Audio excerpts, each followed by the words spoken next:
Well, good morning, everyone. Today, we'd be remiss if we did not make some remarks about the extraordinary historic moment, or many moments, that happened yesterday in Israel. The world's eyes are still fixed on Israel, where President Trump is welcoming home now the last of the hostages who've endured 2 years in Hamas captivity. I thought it was remarkable. I saw a video last night of one of the released hostages who made the point that as soon as the election was held in November in the United States, Hamas began to treat him and his fellow hostages much better. They fed them better, they respected them more, they changed the tone of how they treated them, they no longer spit upon them, as he said in his own words. Elections have consequences. And he said or implied that the Hamas was counting on Kamala Harris to win and not President Donald J. Trump. But thankfully for the whole world, that didn't happen. And this is an historic moment. It deserves enormous credit and recognition on the world stage.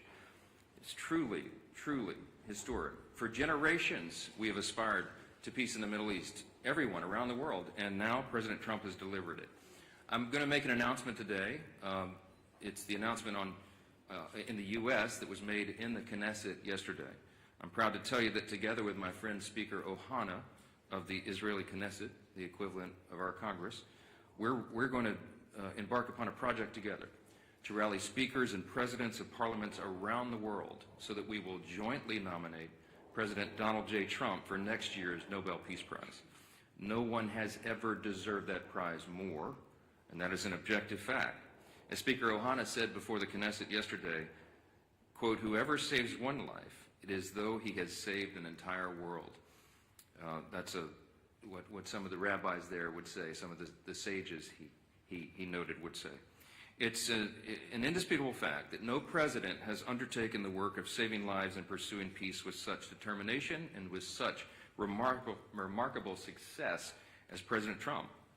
And under his leadership, we are witnessing the dawn of a new golden age, not just for America, but for the entire free world. The world is changed by these actions and strong leadership.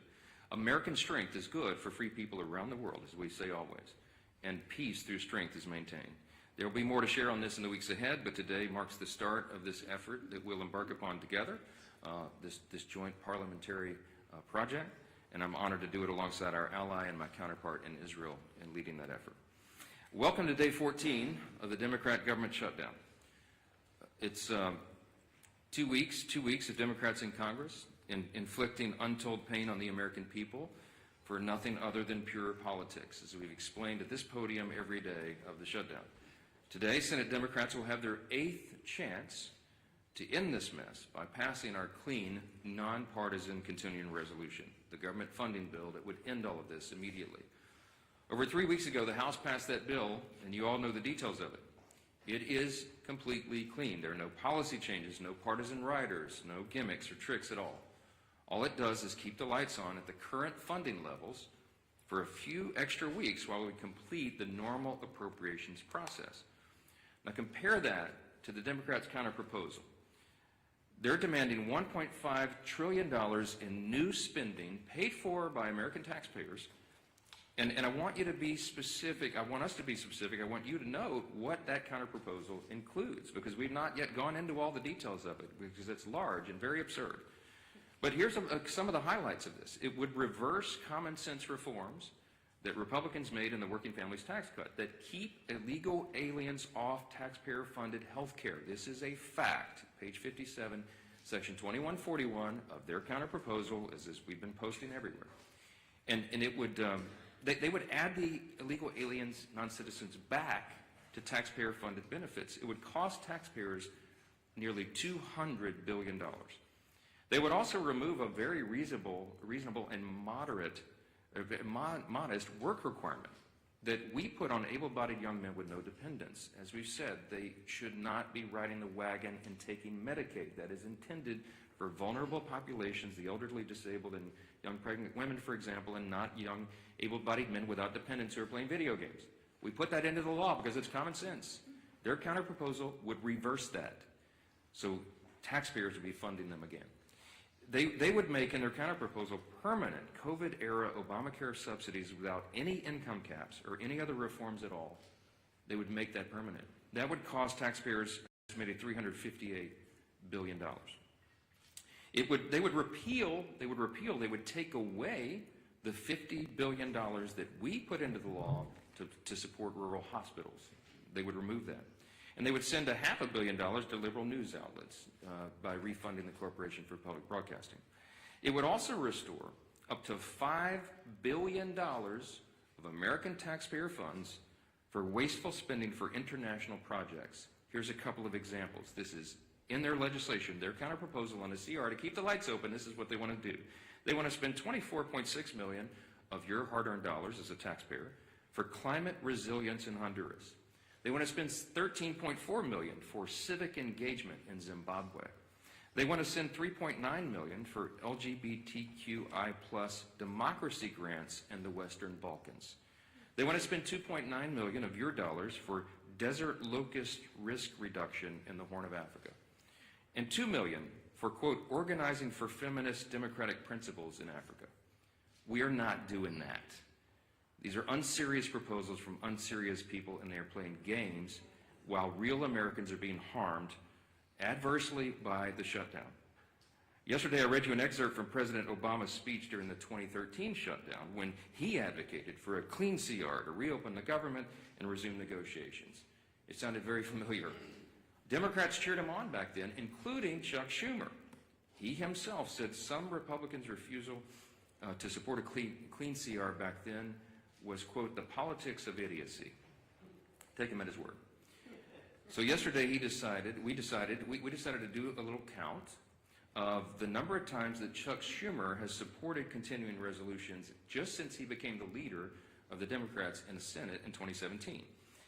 That number came out to 29 out of 30 continuing resolutions.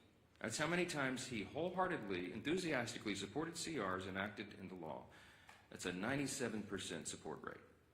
What's changed? Well, this time his job is on the line.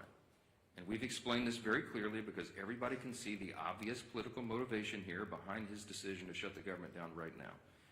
He helped us avert a shutdown in March by doing the right thing and supporting virtually the identically same continuing CR that we're offering today. And his radical base went crazy, and they haven't forgiven him for it. That's why Chuck Schumer is opposed to it today. That's what changed. It's very obvious. This government shutdown is plainly and simply an exercise in image rehabilitation. This is an attempt at image rehabilitation for Chuck Schumer. So selfishly, completely about himself, he is shutting the government down to hurt other people. He needs to show a fight against President Trump so he can keep his left base happy through the next election cycle. How do we know that? Well, his record shows the obvious truth about it. Again, look at the numbers. Chuck Schumer supported CRs to help avert a government shutdown 29 out of 30 times as leader of his party. And he emphatically supported every single CR enacted into law since 2017, except for one. And of course, you won't have to do much research to figure out who was in the White House during that time. If you said Donald Trump, you'd be right. And it doesn't take a genius to see that's exactly the same reason why he's doing this causing these antics today. So what you'll also notice about the CRs is that they become routine. It's the routine thing to do around here. It's Washington's bad habit. And a CR was meant to be a temporary measure, is meant and designed to just keep the government open and funded for the people while Congress finishes its work on a final budget. And that's not happened in a long time. CRs have become too common. It's the status quo. It's not the way the founders intended for this process to work. The appropriations process was envisioned to be an exercise in good stewardship. They wanted the members of Congress to have open, transparent, bipartisan, line-by-line debate so that we could spend the people's money wisely. And that's precisely what Republicans are so eager to return to and what we have achieved. We are pushing that boulder uphill, as I've said, and for the first time since 2019, both chambers, House and Senate, have made real progress towards that stewardship goal. But we just need a little more time to finish it. That's the only thing the House passed CR does. It's a clean, short-term, nonpartisan continuance of funding so that that process can work out. Now, you've all heard Chuck Schumer demand that Republicans have to come to the negotiating table. Well before, this is an important answer to some of the questions that I anticipate you'll ask later because it comes up in every press conference. Why won't you negotiate? Here's the point. We were already doing that. Before the Democrats recklessly shut down the government for their own political purposes, Republicans and Democrats were already engaged in responsible, open, bipartisan processes to find answers to these problems. And what Chuck Schumer means when he says that he wants us to negotiate is that he is demanding, and he said it publicly, I can't believe he says the quiet parts out loud sometimes, but he wants a backroom deal. He wants a backroom deal that the American people will never see. He literally has said, we need the top 4 leaders to go into a room and work this out. Why does Chuck Schumer say that? Because that's how he's operated for decades. He's been in Congress since 1980. I was 9 years old in the 3rd grade when Chuck Schumer got here, okay? He is the broken status quo. We are trying to break the status quo so government works better for the people. And Chuck Schumer is resistant to that because he can't even imagine the way the founders intended for this to work. He doesn't want this open, everybody involved, all members, bottom-up process. He wants 4 people to go in a back room and just make this deal and hoist it down upon everybody else. I'm not participating in that. Chuck Schumer doesn't like that. He doesn't like that we're trying to get Washington to work again because he doesn't know how to operate in that kind of system. And we're certainly not going to allow the American people to be taken hostage for his political gain. I'm going to hand it off first here to the indomitable Dr. Virginia Fox. She is the chairwoman of our House Rules Committee. We call her the Iron Lady of the House. I know she has a lot to say about Democrats' obstruction. She's going to lay out some of the indisputable facts of this government shutdown. Dr. Fox? Thank you, Mr. Speaker.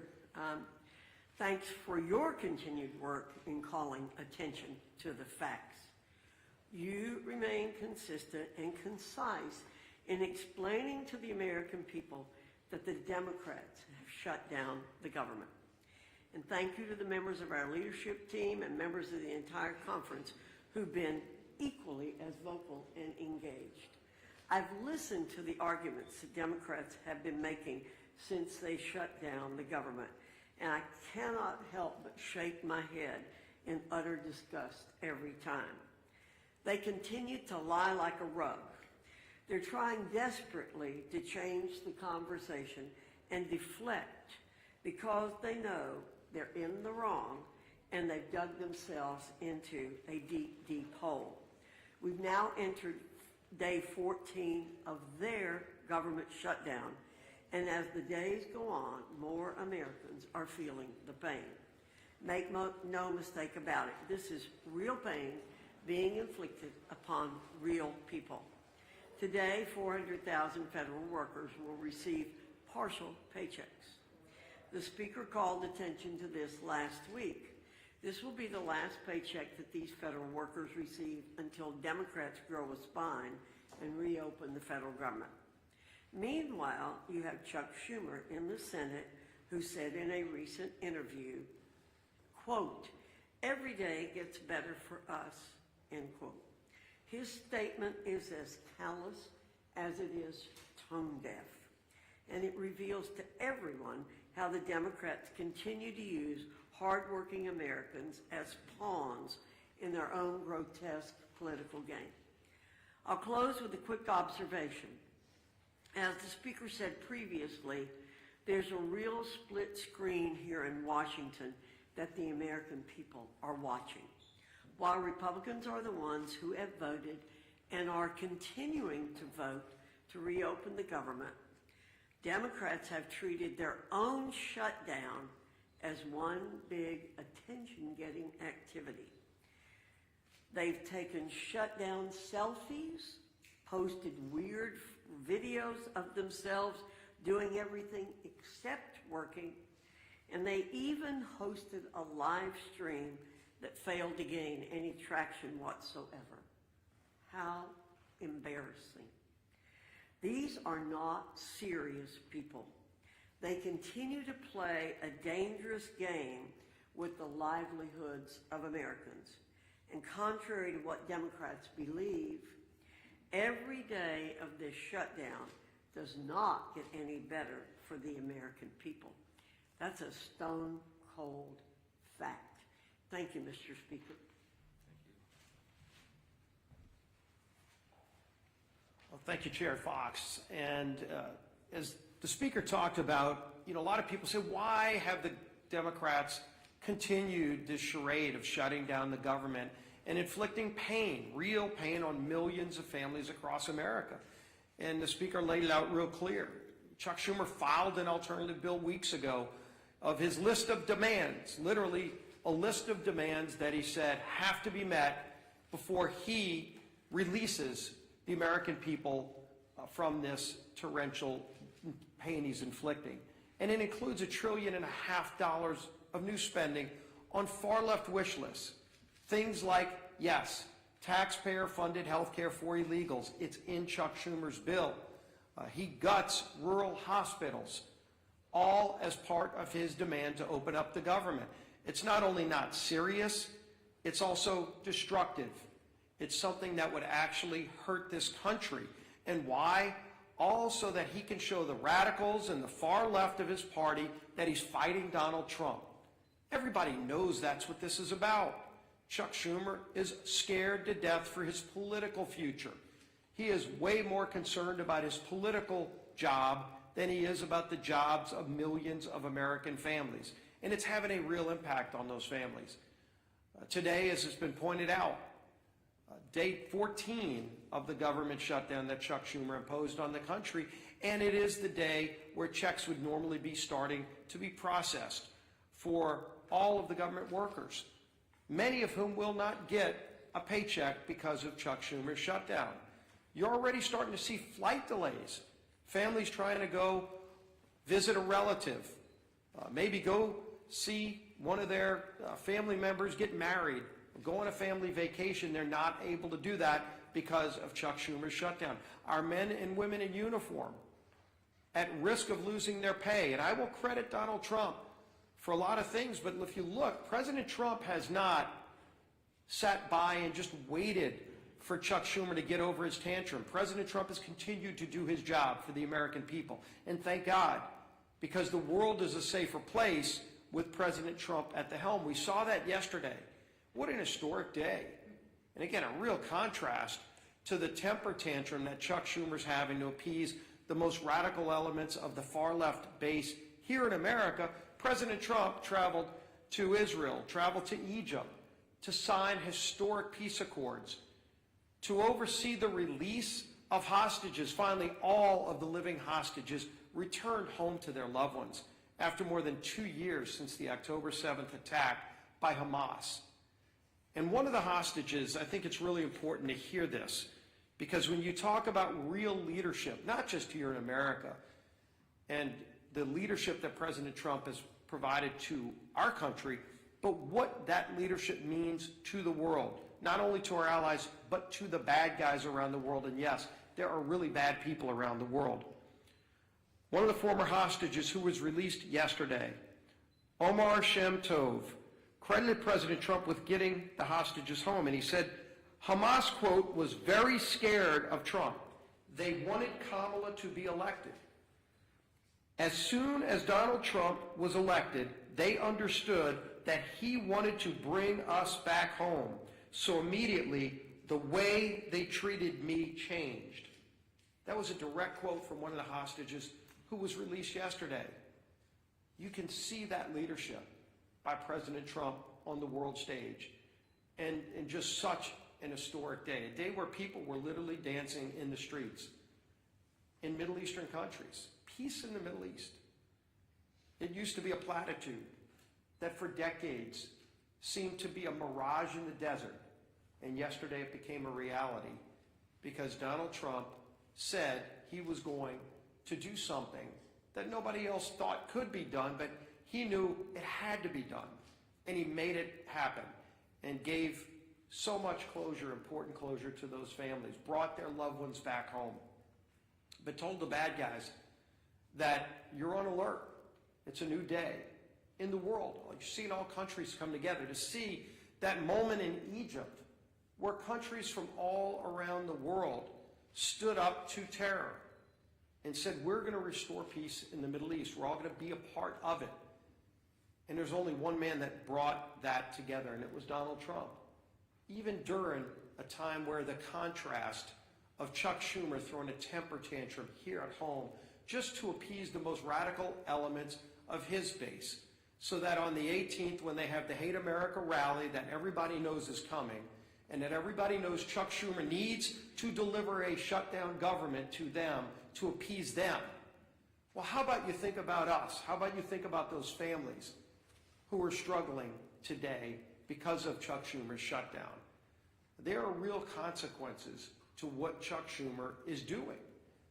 Regardless of who he thinks he's appeasing, he is hurting so many people, millions and millions of people. But President Trump is not going to be daunted. President Trump found a way over the weekend to pay our troops. While he was finding peace in the Middle East, President Trump also found a way to say, even while Chuck Schumer doesn't care about our men and women in uniform, Donald Trump does. And he made sure that they will get their pay. But there's still so many others that won't because of Chuck Schumer's shutdown. This madness has to end. It is time for this shutdown to end. Chuck, don't wait for some mad march on the mall. Don't wait for some pats on the back for radical leftists who just want to hate America every single day because Donald Trump is in the White House. They can't celebrate the release of hostages because of the guy who achieved that release. That's a twisted small segment of our society. The rest of America is celebrating. The rest of America is proud of what we're achieving. And there's so much more that this great country can achieve if Chuck Schumer just got out of the way. Just stop blocking the progress that most Americans cherish, want, deserve. Our country deserves a whole lot better than what we're getting from the failed leadership. And as Speaker Johnson said, maybe it's because Chuck Schumer's been around too long and wants to hold on to the old way of doing things, the failed way of doing things, that he won't let it go. He won't allow a new, more transparent process for running the United States government. That you're seeing this leadership team, this president, delivering every single day. Chuck Schumer wants to hold on to the past, but the future is calling, and we're going to deliver. With that, let's bring up our whip.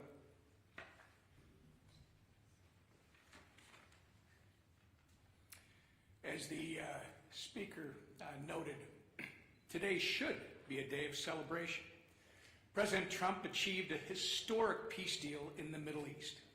The last living hostages held in captivity by Hamas have been returned with their families, reunited with their families. Yet, we're all here today marking day 14 of the Democrat shutdown. And to make matters even worse, if the Democrats had things their way, this would also mark the first week that our troops would not receive their paychecks. But thanks to the leadership of our Commander-in-Chief, President Trump, members of the military and their families will not be used as pawns in Chuck Schumer's shutdown game. Come tomorrow, our troops will get paid. But the consequences of the Democrat shutdown are real. And unfortunately, they're only just getting started. OMB has already been forced to lay off its first round of federal workers. It doesn't have to be this way. Chuck Schumer, if you open the government today, this would end. If the Democrat shutdown continues, though, more Americans won't see a paycheck at the end of this month. Benefits like SNAP will be put at risk. Airports will be flooded with flight cancellations and delays amid the busiest time of busiest time to travel all year. And the list goes on and on. Why? Because Chuck Schumer and the Democrats would rather cater to the pro-terrorist wing of their party than to reopen our government. We've said it from this podium, it feels like 1,000,000 times, and we'll say it again. Republicans have done our job. We have a nonpartisan clean CR ready in the Senate to be sent to President Trump's desk immediately, tonight, if they will pass it. We only need 5 Senate Democrats to break ranks with Chuck Schumer, vote for the same CR that they supported just 6 months ago, and reopen the government for the people they were elected to serve. But they have refused to do so 7 times and counting. And each time that they do, hardworking Americans are forced to pay the price. Our message to Senate Democrats today is the same message we've been saying since September 19th. Stop the political games, pass our clean CR, and reopen the government today. With that, I turn it over to our conference chair, Lisa McClain. Well, good morning, everybody. Thank you for being here. And like my leadership team behind me said, it is a glorious day. Think of what happened yesterday. Just imagine for one moment you are a family member of one of the 20 hostages that were released. I mean, think of how that had to make you feel. We all watched it on TV, right? Joy, exuberation. I mean, there were tears of joy. There was relief. There was peace. And that was done because of our president, Donald Trump, put politics aside and said, I am going to stand up for the people. And he brought peace in the Middle East. He talked about it, yes, but yesterday he did it. And actions speak louder than words. He said enough of the political games, and I'm actually going to do what's right. Now compare and contrast that to what's going on today. Chuck Schumer and the Democrats are putting politics over people. So instead of it being a joyous day that we celebrate, here we are in another government shutdown, 14 days in the making. And why? Just ask yourself why. It's clean, no gimmicks. It's absolutely clean. The speaker, the leader, the whip, we all said no gimmicks. Let's not use the American people as a pawn. Let's do what's right. Let's do something different and actually fund the government in the right way. What a concept. And Democrats, my goodness gracious, they absolutely do not want that to happen. Like the speaker said, Chuck Schumer wants all four leaders to get behind the scenes and make a deal. We're not going to do that. That's not how government is supposed to work.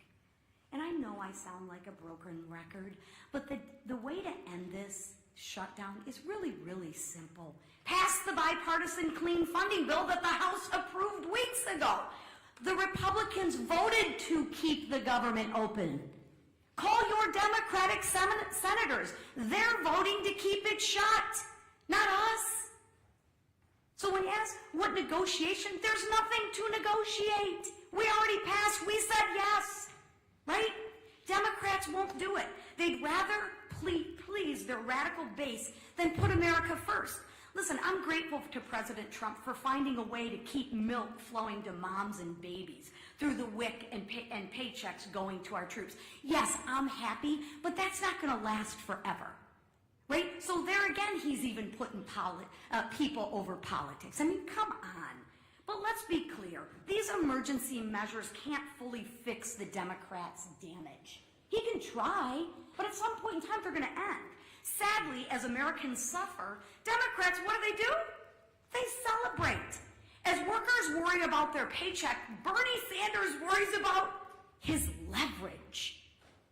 As TSA agents and air traffic controllers show up without pay, Democrats brag they won't budge until planes fall out of the sky. Really?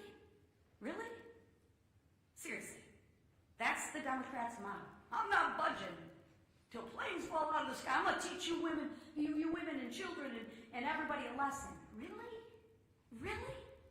As Chuck Schumer says, it's getting better every day. For who, Chuck? Better for who? For the radicals cheering on the chaos? That's who. The radicals. The leaders openly admit it. Listen, the head of the insane indivisible literally said, and I quote, "Millions will be out cheering you on, or they'll be calling for new leadership." Really? I thought they were supposed to lead for the American people. Democrats, I ask you to stop listening to people who are cheering on this mayhem. Just stop all the political games and pass the House bill. Free the American people from being held hostage by your radical base. Thank you, Madam Chair. Yeah, my name. You've been doing this every single day, coming up here trying to pressure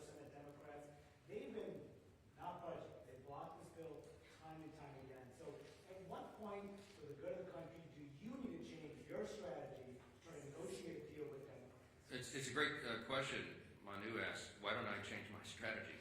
I don't have any strategy, Manu. I'm doing the right thing, the clearly obvious thing, the traditional thing.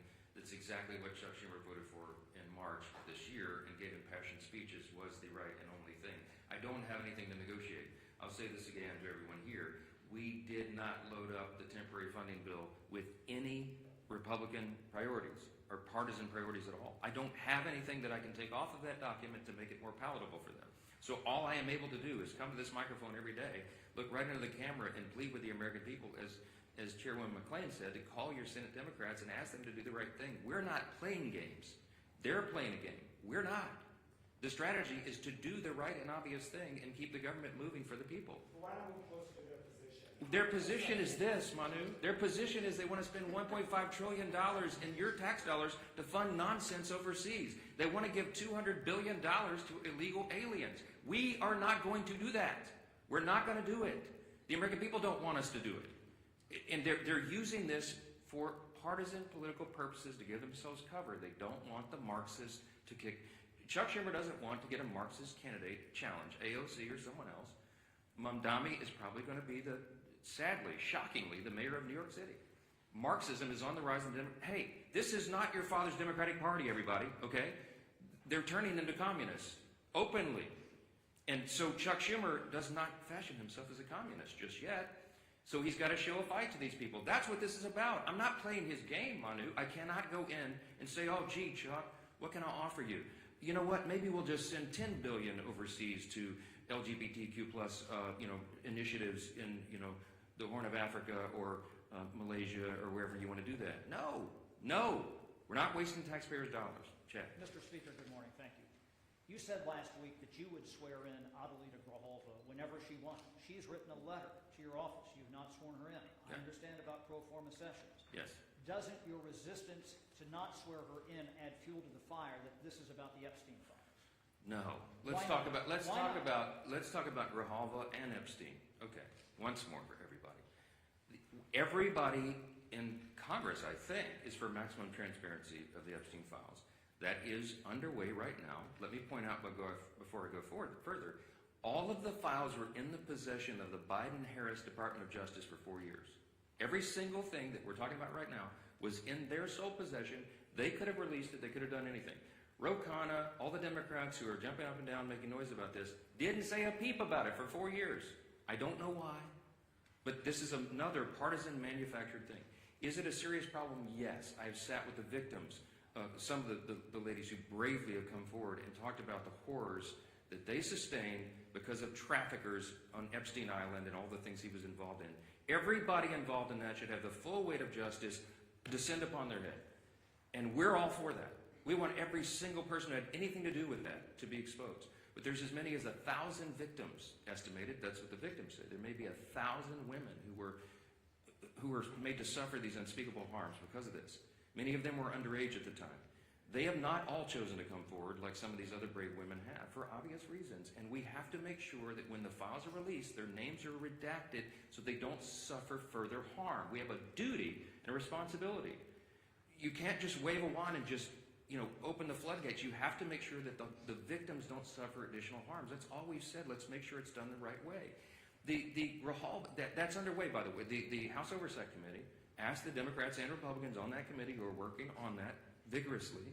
As I said, some of the biggest, bulldogs in Congress are on that committee, and they're all joined together in a bipartisan fashion, digging through and releasing documents. 34,000 documents so far, and more on the way. In fact, as I noted a couple of days ago, the attorneys for the House Oversight Committee during the shutdown are still doing work. They were in New York City combing through the Epstein estate files. By the way, that was never even mentioned or anticipated in the discharge petition, for those of you who are following all the details of this. So more is coming out.